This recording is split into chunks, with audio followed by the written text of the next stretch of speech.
right, Ms. Dalby, whenever you're ready.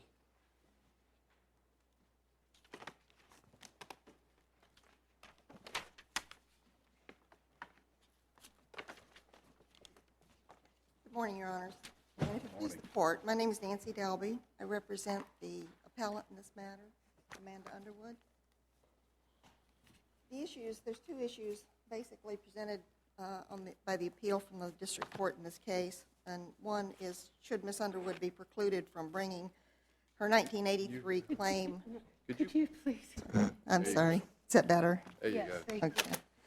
Okay. Should Ms. Underwood be precluded from bringing her 1983 claim in federal court for violation of her due process rights based on a summary decision by the West Virginia Supreme Court in the appeal of the termination of her parental rights based on a violation of due process? And whether or not the West Virginia statutory scheme used in abuse and neglect cases is constitutional, and if so, was it applied to Ms. Underwood in a constitutional manner? The West Virginia Supreme Court found that, dealing first with the preclusion issue, the West Virginia Supreme Court found that Ms. Underwood had received all the due process that was required by the statute. This was in a summary proceeding called a memorandum decision. Under the West Virginia rules for appellate courts, that means a summary proceeding. It's not an opinion. No oral argument was allowed, even though asked for. And it was based simply off of briefs. And it specifically indicated in the memorandum decision that it did not see any significant issues of law that it was addressing. This was the basis, however, for the preclusion in district court, saying that Ms. Underwood has had a full and fair hearing that allowed the court to preclude her from bringing the due process claim in the district court. This court has held in Weller that violations of state law do not provide a basis for due process claim in federal court. It seems axiomatic that providing what process, arguably providing what access was provided in a statute, a state statute, should not then be a basis for saying that due process, federal due process, has been provided, precluding the appellant from going to federal court to say that the due process, whatever it was that the state provided, was not federally sufficient, constitutionally sufficient.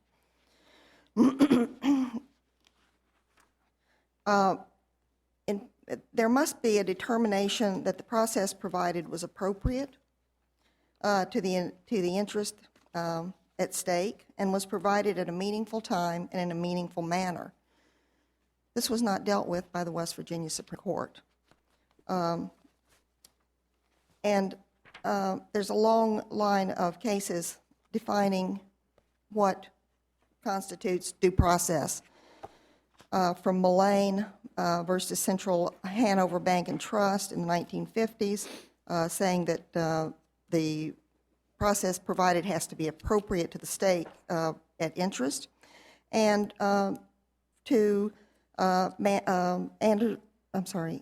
Armstrong versus Manzo in 1965 in the U.S. Supreme Court, saying that the process has to be provided at a meaningful time and in a meaningful manner. Specifically, what are you arguing should have been done here that was not? In terms of? To satisfy the due process that you are describing at a more general level. And I'm just asking for specificity. Miss Underwood was in control of her children.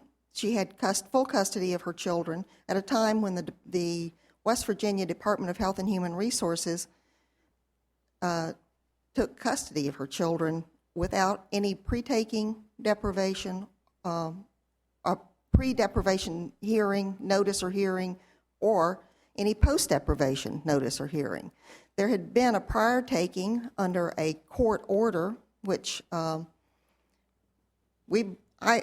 my position is never gave the court jurisdiction. It was not in accordance with the statute. It was not in accordance with due process.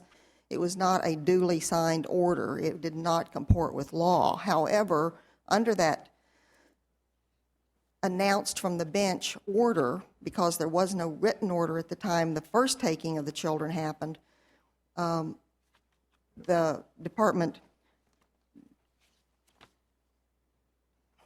then bootstrapped onto that a second taking of the children, for which there was absolutely no prior notice, even though she was represented by counsel, even though she was available, knew where she was. Nobody told her that there was going to be a taking of her children, and nobody contacted her counsel. She was spoken to directly. She was threatened with kidnapping and required to bring her children to the department, where the children were, again, this for the second time, snatched from her arms, screaming and crying. And what prohibited you from raising these arguments before the Supreme Court of Appeals in West Virginia? I did not know at the time that I was at the Supreme Court of Appeals about the first, how the order came about in the beginning to originally, that the order that the court issued to take her children in the first instance. Had I known that, I would have been able to file a writ of prohibition.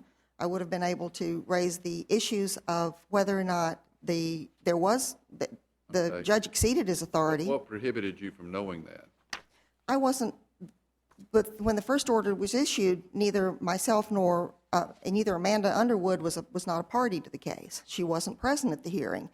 The department Wouldn't knew. a review of the court records have shown you that? A review of the transcript of the hearing, which was provided to me in November in the district court after these cases had been briefed, basically, the first time on summary judgment. Right, so you realize the transcript is what prohibited, the unavailability of the transcript is what prohibited you from raising these issues? Even the lack of knowledge that this hearing had existed. There had been a transcript of part of the hearing, which had been in the morning. Wasn't your client there when it No, occurred? no, that's Not the there. problem that I've got with it. She was not there. She wasn't even a party to the case. She was not at that hearing. The department knew where she was. They had just been to her house. They knew how to contact her, and yet they didn't even bother to contact her and say, we're going to ask the judge to take custody of your children from you. Please appear at this hearing and present your side. And at the same time, the judge entered or announced from the bench that he was removing these children not only from the father, who he did have in court in front of him, but from the mother. Were you aware that a hearing had been held that involved the taking of the children? No, You were not aware of that? no. I had no way of knowing that. I was not a part of that case. I was not even present at that time. I was at a funeral for my mother when I was appointed to represent them at that hearing. The judge knew that I was not available. No, not that you knew it when it happened, but you never learned it later until you got the transcript? I was given this transcript. The only transcript I had did not have the part where the second part of the hearing was held later in the day.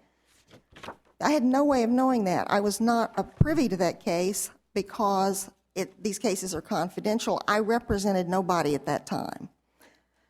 And I was not told, the judge did not inform me or my client that he had held a hearing ex parte without her, at which he had decided to deprive her of the right to her children, not even knowing her name, knowing nothing about her, having no allegations against her to say that there was any imminent danger to these children as to her. Well, when counsel was appointed, a preliminary hearing was scheduled. Yes. And your challenge to that is what exactly? To the preliminary hearing that was held? Yes.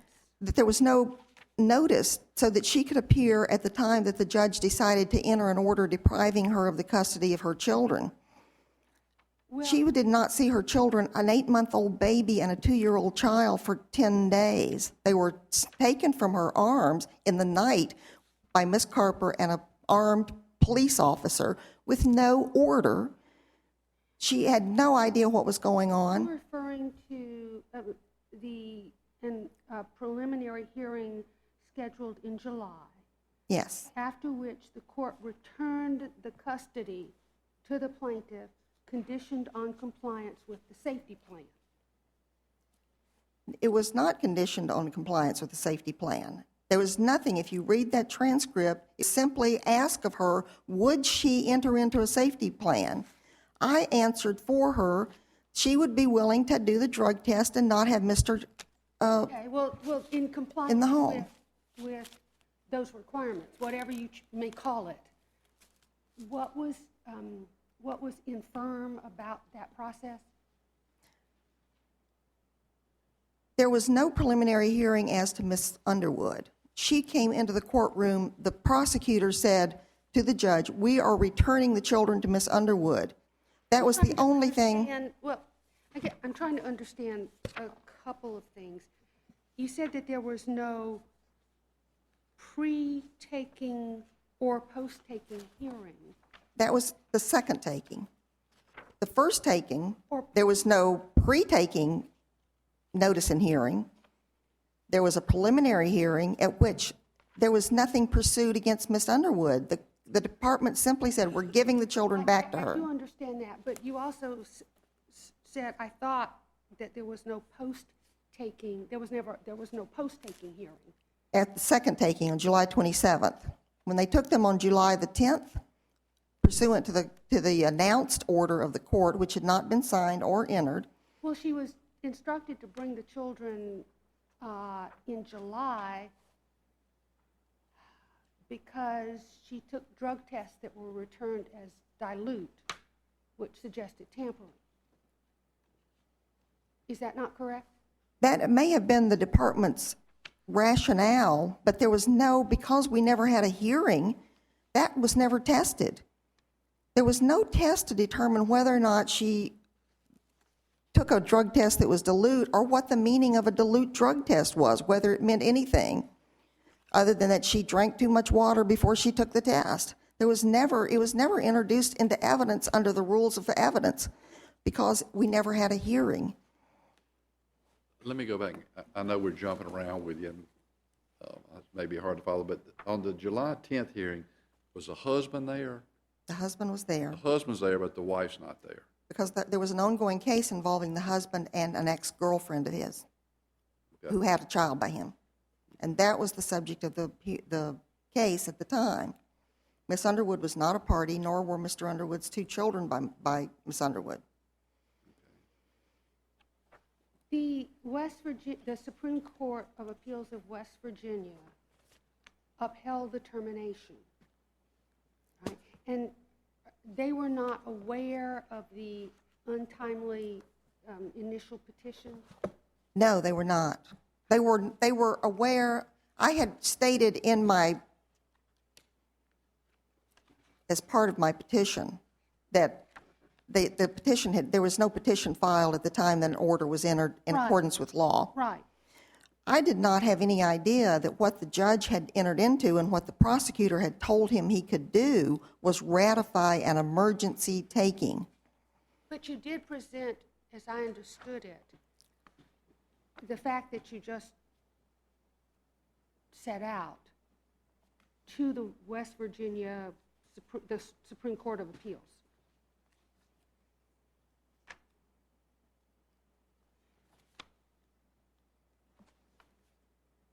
The removal of the children from custody and the later permanent termination of rights. Yes, I saw that the children had been removed from an order entered stating that it was based on a petition that had at that point not been filed and was not filed for 3 more days. However, the order itself was styled temporary custody. There are 2 distinctions in the West Virginia Code. There's emergency custody and temporary custody. When I got the transcript, what was revealed is that this was actually done under an emergency. As an emergency, that's what the prosecutor asked for, and she set out the procedure that would have to happen, which is the filing of a petition within 2 days. That didn't happen. The petition was not filed in 2 days like it was required to be by the statute. The statute saying that any taking without filing that petition was void and the children had to be returned. They did not do that. They did not inform the court when they came in on the 20th under this temporary order of temporary custody, not emergency custody, that they had not met the statutory requirements for jurisdiction and custody, and that they no longer had custody of these children. It's important. It's important because on July 27th, the Supreme Court found that my client entered into a deal, even though there's not one word said by my client in that whole transcript, but that she entered into a deal and she waived very valuable due process rights to have a hearing and have a determination that the children had been in imminent danger with her and that their best interest was served by staying with the state. That never happened. That's what's required, but that never happened. But the Supreme Court found that that didn't matter, that they did not follow the statute, that my client had not affirmatively waived anything, that simply the children were returned. And she agreed to cooperate with an investigation. And one of the things that she would do was have Mr. Harold not live in the home. She would take drug tests. She would call in every day and she would go for drug tests when it was told for her to do that. As the record shows, they gave her no protocol for the call-ins. They did not say, when you call in, you must leave a message so we know you called in. She called in every day, but they didn't tell her she had to leave a message. So Ms. Carper, on the 27th, decided she had not called in because she had not left a message. She threatened my client with, she didn't call me, she didn't say there's a problem, anything. We want to talk to your client, we want to take the children, we think they're in danger, nothing. She didn't ask the prosecutor to set down a hearing or obtain a court order. She simply called my client and said, come in and bring the children or we will have you arrested for kidnapping. Okay, you've run out of time, but you've got some time remaining. Let's hear from Ms. Schaefer.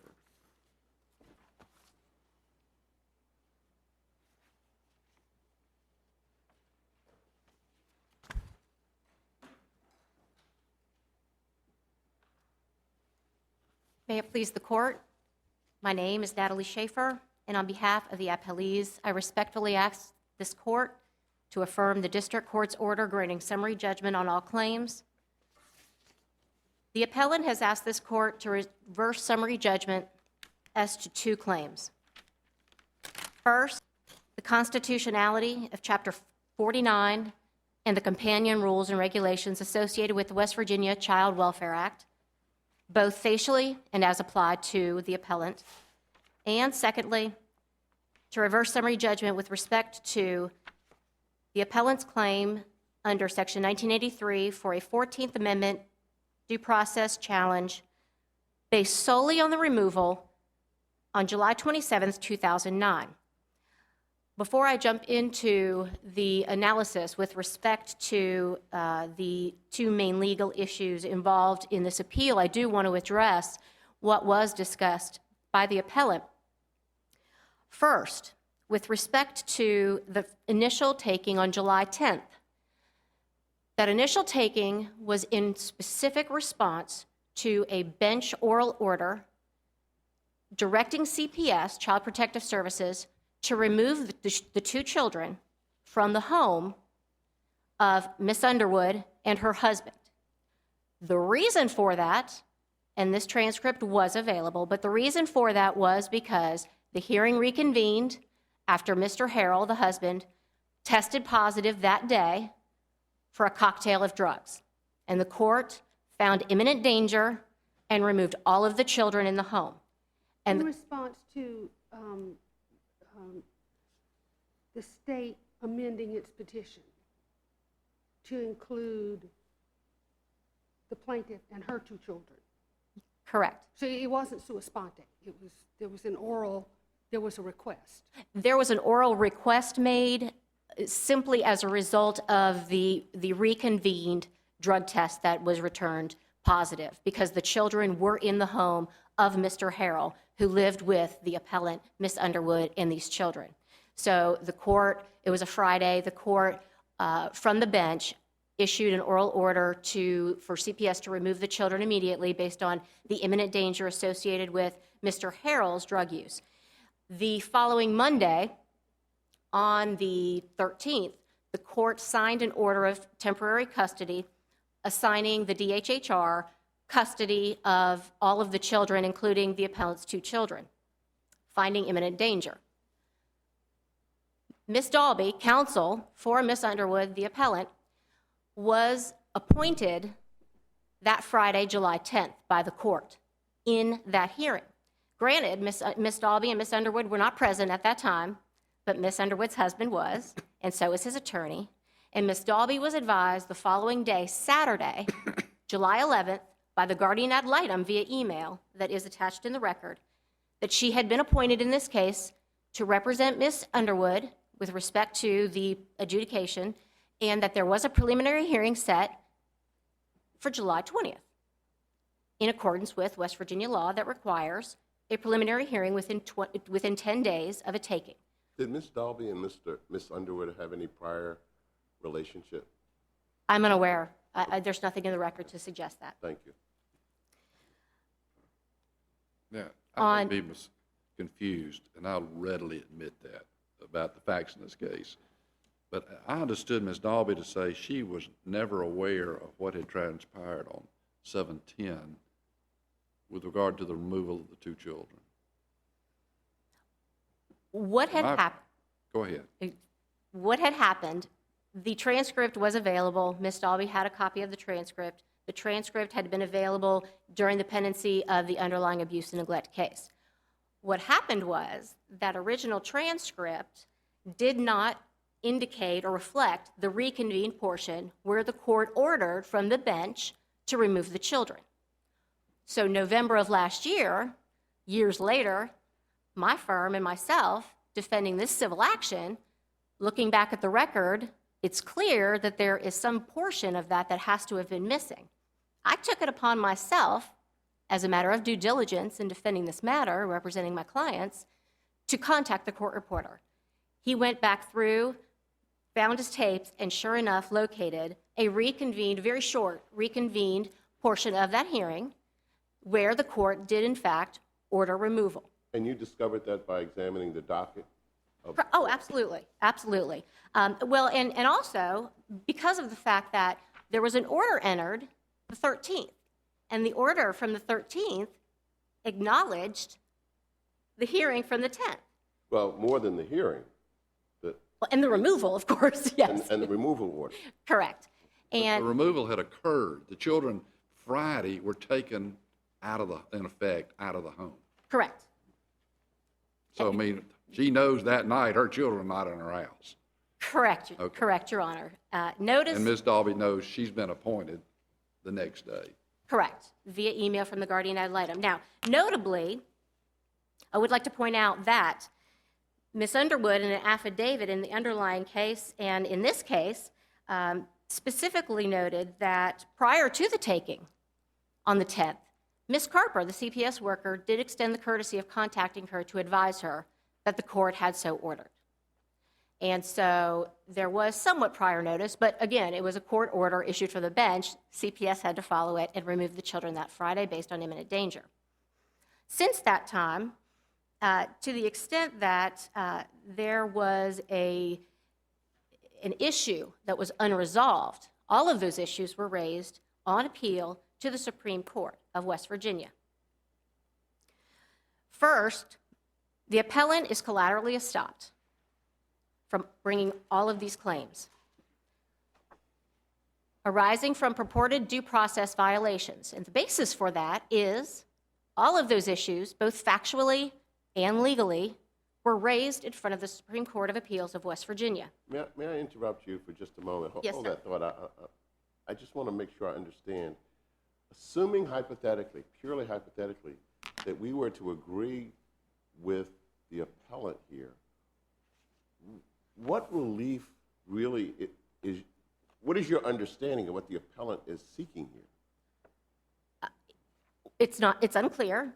However, it appears to me from reviewing the briefs, my only interpretation is that the appellant is seeking a complete Do-over? a complete finding of the unconstitutionality of Chapter 49. Now, at that point, I don't know what the relief would be because the children have been adopted, and there are... Children have been adopted? Absolutely, Your Honor. Yes. We have this proceeding, the abuse and neglect proceeding. I just wonder, is there no damages claim being appealed here? The district court didn't even get to the issue of damages because the court found, just as a preliminary matter, that these matters were collaterally estopped because the appellant appealed to the Supreme Court of Appeals of West Virginia in the state court. Right, I understand that. But well, I'll ask Miss Dalby.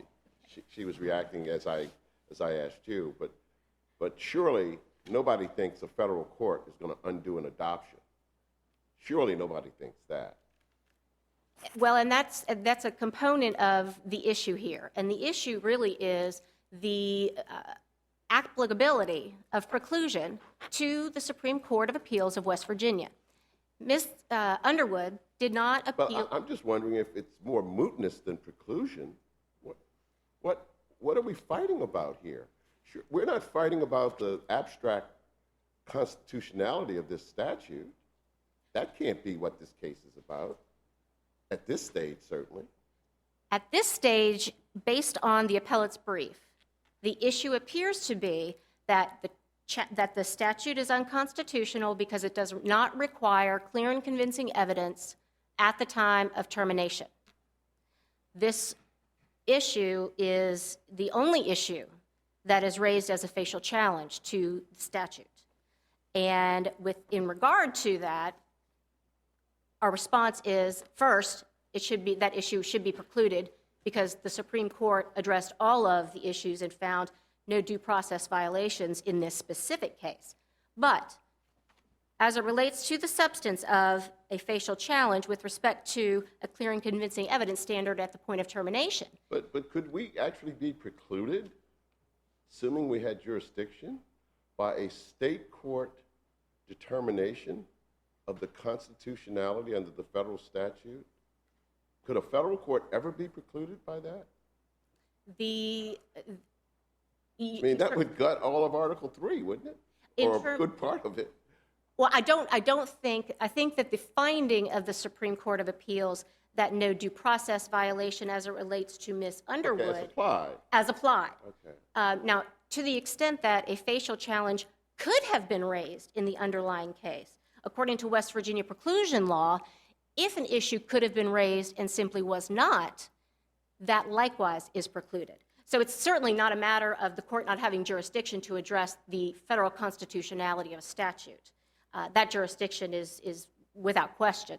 But the issue here is simply whether or not the statute requires clear and convincing proof at the time of termination. And in this case, first, the basis for that, the legal authority for that is Santosky. It's a United States Supreme Court decision, and notably, Santosky, in its own footnote 3, acknowledges the state of West Virginia's child welfare law does require proof by clear and convincing evidence. Santosky specifically itemized all of the states that do comply and specifically listed West Virginia as one of those states that is constitutionally compliant with the requirement of the standard of proof. And of course, the reason behind that is, and we do not dispute, natural parents have a fundamental liberty right and interest in their children, and that is not disputed. In fact, there's very little in terms of the legal issues and, frankly, the factual issues that are in dispute. What is in dispute, however, is whether or not the plaintiff or the Ms. Underwood, the appellant, should be precluded with respect to the as-applied challenges and the 1983 matters based on the decisions by the Supreme Court of Appeals of West Virginia, and two, with respect to a facial challenge to the statute. And the only basis for that facial challenge is the standard of proof. With respect to that facial challenge, two things. One, it could have, but was not raised in the state court, and therefore has been waived and or should be precluded under West Virginia preclusion law. But two, even getting to the substance of the facial challenge, it fails to satisfy what would be required to show a facial challenge. And three, it's moot. Well, I guess, frankly, I think that I don't know if, although there I mean, I is... suppose if Miss Underwood has other children who could possibly, I just don't understand how there could be a cognizable facial challenge under the circumstances of this case to a statute, to a state statute.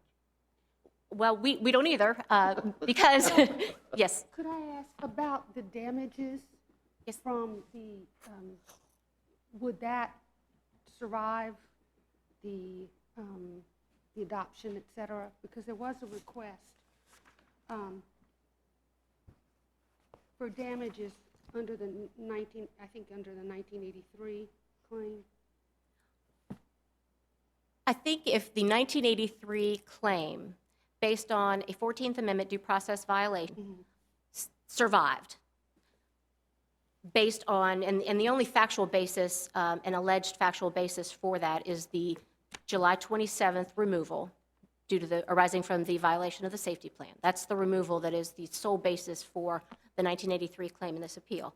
But assuming that that claim survived, I do think that it is possible that the appellate still could maintain an action for damages because it is a tort claim independent of the ultimate termination of her parental rights. In other words, I think that it is certainly feasible that a parent could have a 1983 claim for a due process violation, and during the pendency of, for example, in this case, an abuse and neglect proceeding, but nevertheless, subsequent to that, still fails in the various terms of the proceeding, loses her parental rights, but is still may be able to proceed on a 1983 due process violation based on some other unrelated but due process violation.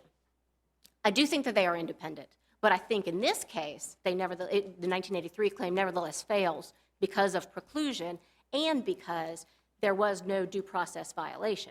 I would point out that to the extent that it was argued earlier that Ms. Underwood, the appellant, was not aware of the emergency taking. Obviously, she was aware, as Chief Judge Traxler pointed out. She was there when the children were removed on the 10th. But insofar as the argument that her counsel was unaware, I would simply point out that in the petition for appeal to the Supreme Court of Appeals, it was specifically noted that this was an action arising from an emergency taking. I would also point out, and this is in the appendix, page 443, during a hearing in August, during the dispositional hearing to determine whether the rights would be terminated, Ms. Daube specifically stated to the court and acknowledged that this was an emergency taking. So this is not a situation where there's new information that would permit a collateral attack in federal court when we have a specific finding by the Supreme Court of Appeals of West Virginia in this case, where all of the issues that have been briefed to this court and to the district court below have been raised and dispensed with by West Virginia's highest court. I would also point out that insofar as the claim that the Supreme Court should not be given preclusive effect because it was unaware of the timing of events, one, I think that the timing is wholly irrelevant to a matter of due process, but secondly, more importantly, the Supreme Court was well aware of the timing of events. Again, in the petition, and this was noted by the district court in the memorandum decision, the transcript and the purported significance of the transcript was specifically rejected by Judge Goodwin into the district court.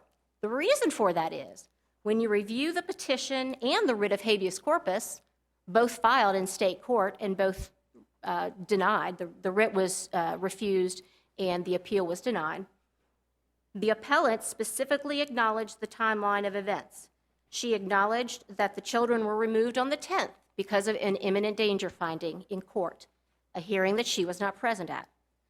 She also, in her petition for appeal to the state Supreme Court and the writ of habeas corpus, acknowledged that there was the order entered of temporary custody investing the DHHR with that custody, and it was signed that Monday, the 13th.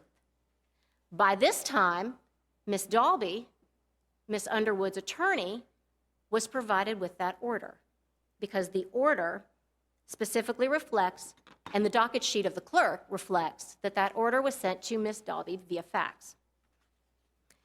2 days later, for reasons unknown, but the record does not reflect the reason why, but nevertheless, 2 days later, DHHR solidifies the reasoning for the removal in an amended petition. And the amended petition sets forth concerns about Mr. Harrell's drug use that was obvious from the July 10th removal and potential drug use by Ms. Underwood.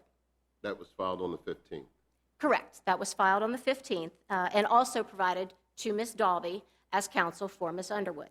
And since that time, in the underlying abuse and neglect case, there was a preliminary hearing timely held, during which Ms. Underwood agreed to a safety plan. She violated the safety plan within a matter of a week. The DHHR had the children returned pursuant to the order of temporary custody.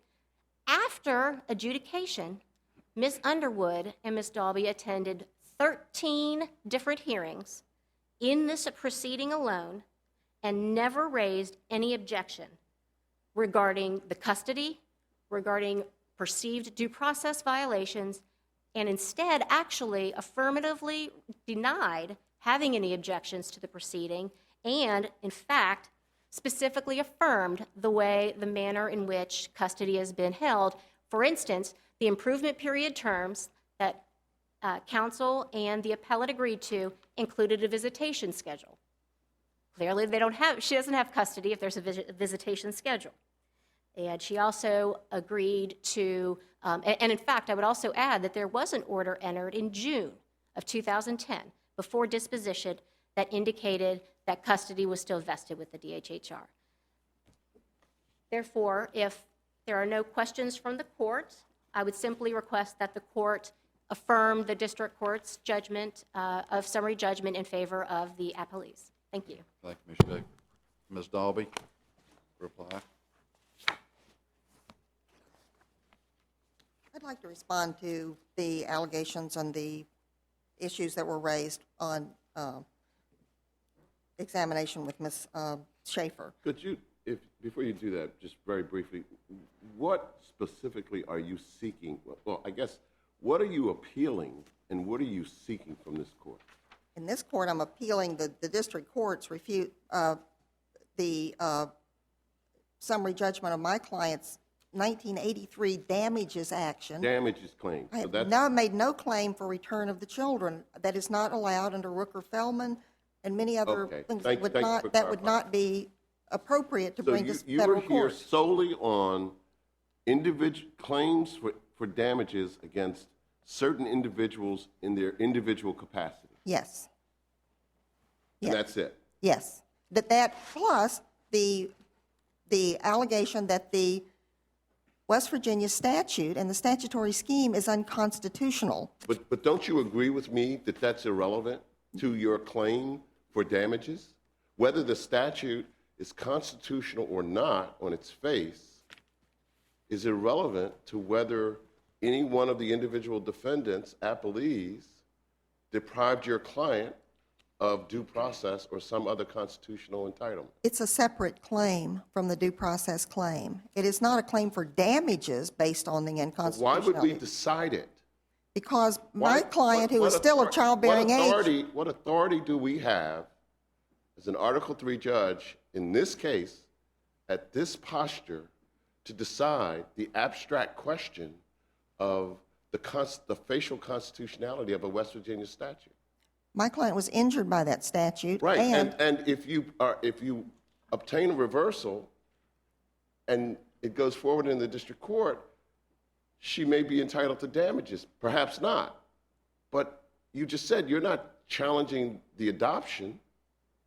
So I'm sorry, I just don't understand your theory for why we would decide the abstract question of the constitutionality of a state statute that has no bearing on your client's entitlement to damages. it's not an abstract question because my client of childbearing age living in West Virginia and having another child is subject to being subjected to that statute. That would be true of anybody living in West Virginia with children. I mean, the situation can potentially recur. The question is, there would have to be some similar process before that could happen, which is a big if.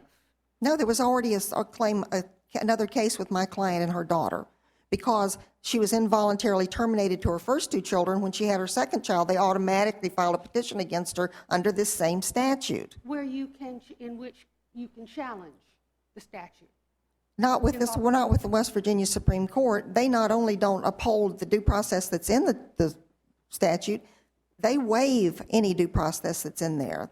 They have a history of that. You can read all of their decisions. They're all online, and you can see that they have never upheld any due process. They waive all the due process in the thing. It's very important to the people of West Virginia. It's very important to my client for her to be able to continue to live in West Virginia, to not be subjected not only to an unconstitutional statute, but a statute that's made more unconstitutional by the failure of the West Virginia Supreme Court to narrowly construe it so that it meets, not only meets the constitutional test, but that protects people in West Virginia, including my client, from not being given due process. You're not asking us to overrule the West Virginia Supreme Court, are you? I'm asking you to look at the statute and say the statute does not contain sufficient it's not narrowly tailored to serve the compelling state interest. It does not provide established due process rights such as pre-taking notice and pre-deprivation notice and hearing, or sufficient post-taking notice and hearing. It does not provide that. Everybody, including my client, is at risk in West Virginia because of that statute. Everybody who has children, everybody grandparent who has custody of children. It includes almost everybody in West Virginia that's at risk because of the statute. And the failure of the Supreme Court to narrowly interpret it so that the fact that it is unconstitutional doesn't harm the people of West Virginia. And why isn't, your time is up, but if you don't mind, why isn't the proper avenue to relief in cases such as this a petition for cert to the Supreme Court of the United States, which could then review the action of the Supreme Judicial Court of Appeals of West Virginia? For numerous reasons, my client did not choose a petition for cert to the United States Supreme Court. And those are her reasons. It could be. It could be. Okay.